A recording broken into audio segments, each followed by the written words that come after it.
हरे भरे पहाड़ों के बीच, जहां प्रकृति अपनी पूरी सुंदरता में थी, एक छोटा सा गांव था। यह गांव अपनी सादगी और शांति के लिए जाना जाता था। वहां रवि नाम का एक नेक लकड़हारा रहता था। रवि का दिल सोने जैसा था। वह गरीब था लेकिन ईमानदार। उसकी ईमानदारी की कहानियां दूर दूर तक फैली हुई थी। रवि हर दिन जंगल जाता था। चाहे मौसम कैसा भी हो, रवि कभी नहीं चूकता था। वह लकड़ियां काटता था और गांव में बेचता था। उसकी लकड़ियां हमेशा अच्छी गुणवत्ता की होती थीं। उसका काम कठिन था, लेकिन रवि ने कभी शिकायत नहीं की। वह हमेशा मुस्कुराता रहता था। रवि अपनी ईमानदारी के लिए जाना जाता था। उसकी सच्चाई और मेहनत की सभी सराहना करते थे। वह कड़ी मेहनत में विश्वास करता था। उसके लिए मेहनत ही पूजा थी। वह सही काम करने में विश्वास करता था। उसके लिए सही काम ही सबसे बड़ा धर्म था। गांव वाले उस पर भरोसा करते थे। वे जानते थे कि रवि कभी धोखा नहीं देगा। वे उसके जज्बे की प्रशंसा करते थे। रवि की मेहनत और ईमानदारी ने उसे सबका प्रिय बना दिया था। रवि अपने समुदाय में एक मिसाल था। उसकी कहानी हर किसी के लिए प्रेरणा का स्रोत थी। रवि की जिंदगी सादी थी। वह सूरज निकलने से पहले उठता था। वह उगते सूरज को प्रणाम करता था। फिर वह अपनी कुल्हाड़ी लेकर जंगल जाता था। कुल्हाड़ी उसकी सबसे कीमती चीज थी। इससे ही वह अपनी जिंदगी चलाता था। रवि सूरज डूबने तक अथक परिश्रम करता था।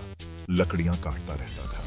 वह लकड़ियों का गट्ठर बनाता और उसे गांव वापस ले जाता। वह कुछ सिक्कों के लिए लकड़ियां बेचता था। पैसे इतने ही होते थे कि वह अपना पेट भर सके। एक दिन रवि नदी के किनारे लकड़ियां काट रहा था। उसने पूरी ताकत से अपनी कुल्हाड़ी भांजी। अचानक कुल्हाड़ी का फला हत्थे से निकल गया। वह गहरे पानी में जा गिरी। रवि का दिल बैठ गया। वह बहुत दुखी था। कुल्हाड़ी उसकी कमाई का एकमात्र जरिया थी। अब वह इसके बिना कैसे काम करेगा? वह चिंता में डूबा नदी के किनारे बैठ गया। जैसे ही रवि वहां बैठा था, उसे एक आवाज सुनाई दी। तुम इतने उदास क्यों हो जवान आदमी? रवि ने ऊपर देखा। उसने पानी से एक अजीब और सुंदर आकृति उठती हुई देखी। यह नदी की जलपरी थी। रवि डरा हुआ था, लेकिन उसने अपनी परेशानी बताई। उसने जलपरी को अपनी खोई हुई कुल्हाड़ी के बारे में बताया। जलपरी ने धैर्य से सुना। फिर उसने कहा, चिंता मत करो रवि, मैं तुम्हारी कुल्हाड़ी ढूंढने में तुम्हारी मदद करूंगी। जलपरी पानी में गायब हो गई। एक क्षण बाद वह फिर से उठी। इस बार वह अपने साथ एक चमकदार सोने की कुल्हाड़ी लिए हुए थी। क्या यह तुम्हारी कुल्हाड़ी है? जलपरी ने पूछा। सोना देखकर रवि की आंखें फटी की फटी रह गईं। इस कुल्हाड़ी से तो वह अमीर बन सकता था, लेकिन वह जानता था कि यह उसकी नहीं है। नहीं, वह मेरी नहीं है। रवि ने ईमानदारी से जवाब दिया। मेरी कुल्हाड़ी तो बस एक साधारण सी लोहे की है। जलपरी मुस्कुराई। उसकी मुस्कान में एक रहस्यमयी चमक थी, जैसे वह कुछ महत्वपूर्ण छुपा रही हो।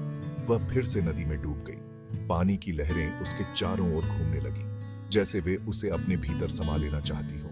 इस बार वह एक चांदी की कुल्हाड़ी लेकर आई। कुल्हाड़ी की चमक ने रवि की आंखों को चकाचौंध कर दिया।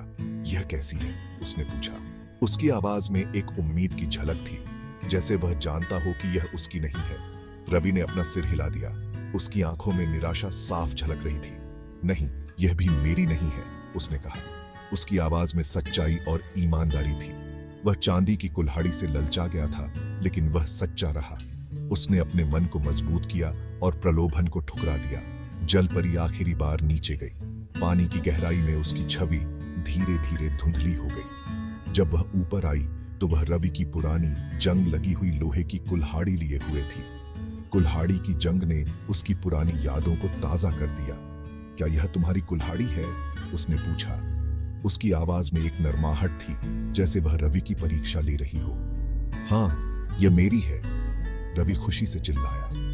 उसकी आवाज में एक सच्ची खुशी और संतोष था। उसने जलपरी का बहुत बहुत धन्यवाद किया। उसकी आंखों में कृतज्ञता और सम्मान था, जैसे उसने एक अनमोल उपहार प्राप्त किया हो। रवि की ईमानदारी से जलपरी बहुत प्रभावित हुई। उसने रवि की सच्चाई और ईमानदारी को सराहा और उसे पुरस्कृत करने का निर्णय लिया। उसने कहा, तुम एक अच्छे इंसान हो रवि। तुम्हारी सच्चाई और ईमानदारी ने मुझे बहुत प्रभावित किया है। तुम झूठ बोलकर सोने या चांदी की कुल्हाड़ी रख सकते थे, लेकिन तुमने ऐसा नहीं किया। लेकिन तुमने सच बोलना ही ठीक समझा। तुमने सच्चाई को चुना और यही तुम्हारी सबसे बड़ी ताकत है। जलपरी ने रवि को इनाम देने का फैसला किया। उसने सोचा कि रवि की ईमानदारी का उचित सम्मान होना चाहिए। तुम्हारी ईमानदारी के कारण उसने कहा, मैं तुम्हें 3 कुल्हाड़ियां दूंगी। रवि हैरान था। उसने कभी सोचा भी नहीं था कि उसकी सच्चाई का इतना बड़ा इनाम मिलेगा। उसने जलपरी का बार बार धन्यवाद किया। रवि की आंखों में खुशी के आंसू थे। रवि 3 कुल्हाड़ियां लेकर गांव लौट आया। उसके मन में जलपरी के प्रति गहरा आभार था। उसने सभी को अपनी कहानी सुनाई। ग्रामीणों ने उसकी कहानी बड़े ध्यान से सुनी। उसकी किस्मत से ग्रामीण हैरान थे। उन्होंने कभी नहीं सोचा था कि ईमानदारी का इतना बड़ा इनाम मिल सकता है। उन्होंने उस दिन एक बहुमूल्य सबक सीखा। रवि की कहानी ने उन्हें सिखाया कि सच्चाई और ईमानदारी का हमेशा सम्मान होता है। ईमानदारी ही सबसे अच्छी नीति है। यह बात सभी ग्रामीणों के दिलों में बस गई। उस दिन से रवि समृद्ध हुआ। उसकी ईमानदारी ने उसे न केवल दौलत दी, बल्कि समाज में सम्मान भी दिलाया। उसने अपनी दौलत का इस्तेमाल दूसरों की मदद करने के लिए किया। रवि ने अपने गांव के लोगों की भलाई के लिए कई काम किए। उसे हमेशा जलपरी की सीख याद रही। उसने जलपरी की बातों को अपने जीवन का मार्गदर्शक बना लिया और उसने एक लंबी और खुशहाल जिंदगी जी, जो उसकी ईमानदारी और दयालुता के लिए पूरे देश में जानी जाती थी। रवि की कहानी ने सभी को प्रेरित किया कि सच्चाई और ईमानदारी का हमेशा सम्मान होता है।